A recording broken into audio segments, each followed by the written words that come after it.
Now, what has happened here is this wheel hub has a little bit too much slop on the splines of this axle. The axle splines are worn just a little bit. This is a new hub that I have purchased, but when I slide it on, you'll hear the sound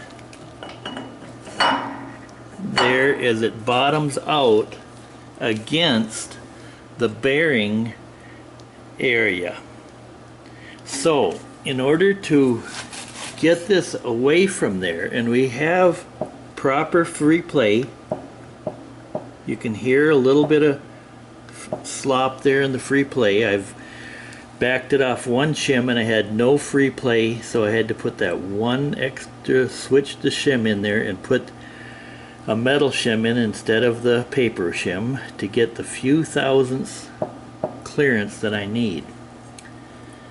Now the question is, I have to keep this hub from bottoming out.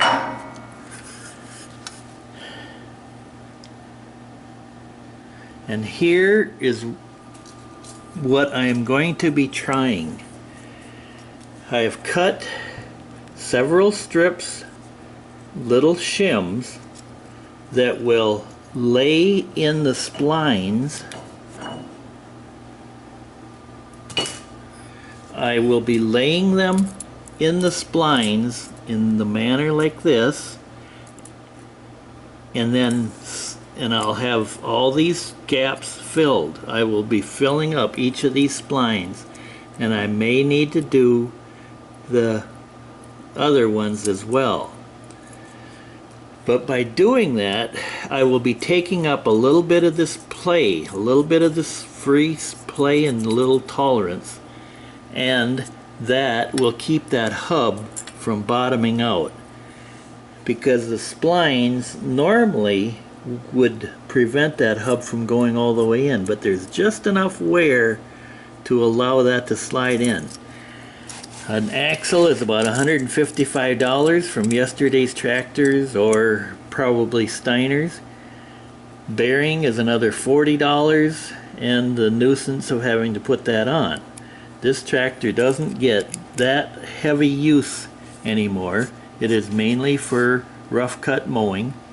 So I think that these shims will take up that slack and let that hub be tight on here. When we do tighten this, I have the two-piece,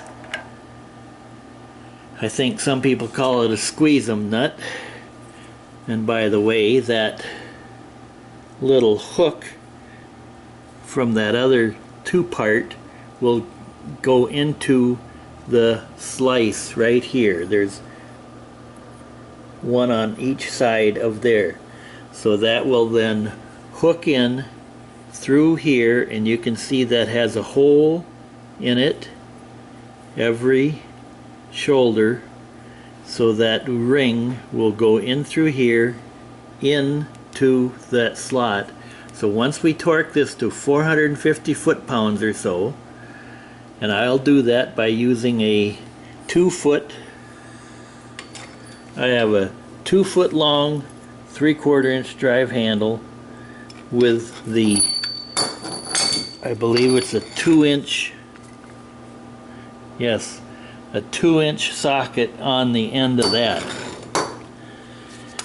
So you put 200 pounds or so on the end of that 2-foot handle, you have around 400 foot-pounds of torque.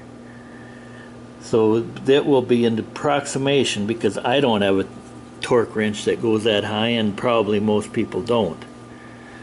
So that's what we'll be striving to do. And of course, here's the washer that will go on before that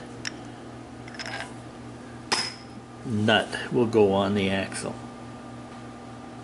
So I will do my best to assemble this with these spacers, which if you have an axle with with the slop that I showed you, with this hub being on here and not staying away from bottoming out.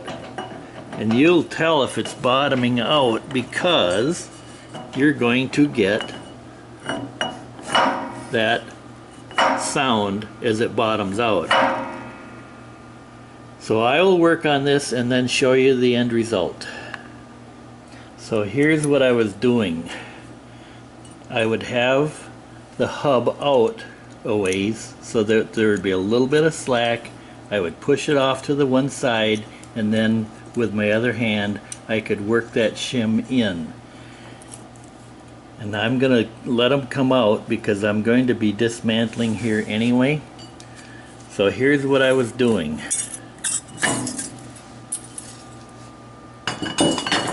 I was putting several of these narrow strips into the splines, into the splines in that manner. And then as I slid the hub on, I had all of these in place, as 2 or 3 in place, and then I would slide it in.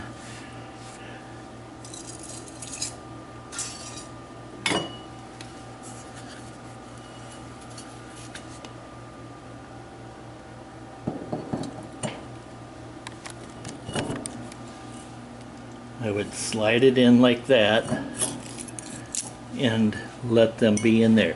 Those shims then are taking up the slack. I'll show you the sloppiness that's here.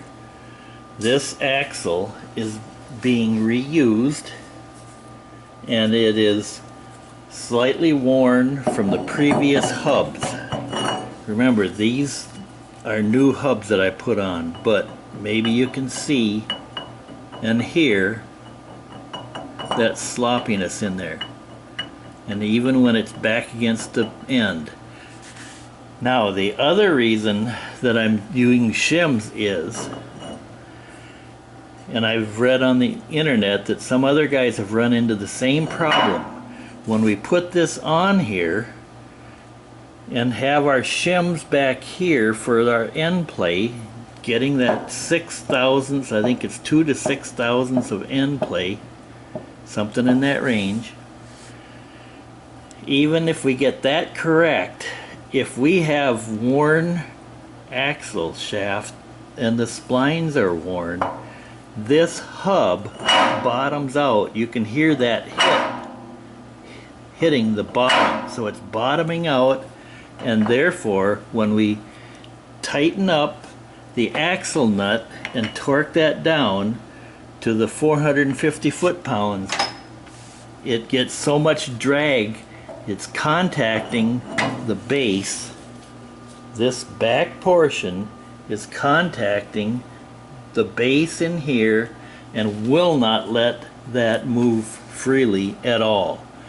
It will move fine if we torque it to maybe 100 foot-pounds, but when we torque it to anywhere near 450 foot-pounds, we get so much drag you can hardly turn that, if at all. So I have put just a very thin coat of blue silicone on those splines. I'm going to set my little shims on there and use the silicone to help hold them in place while I do the assembly. Okay, with the help of a little blue silicone on these splines, and then I laid the shims in there, I worked them in. I'm just gonna leave them a little bit long and tuck them in. The washer now will just go over the top of this, so that space in there doesn't really matter. Now we put on the locking lug nut, and then we'll torque that down to the 450 or so foot-pounds.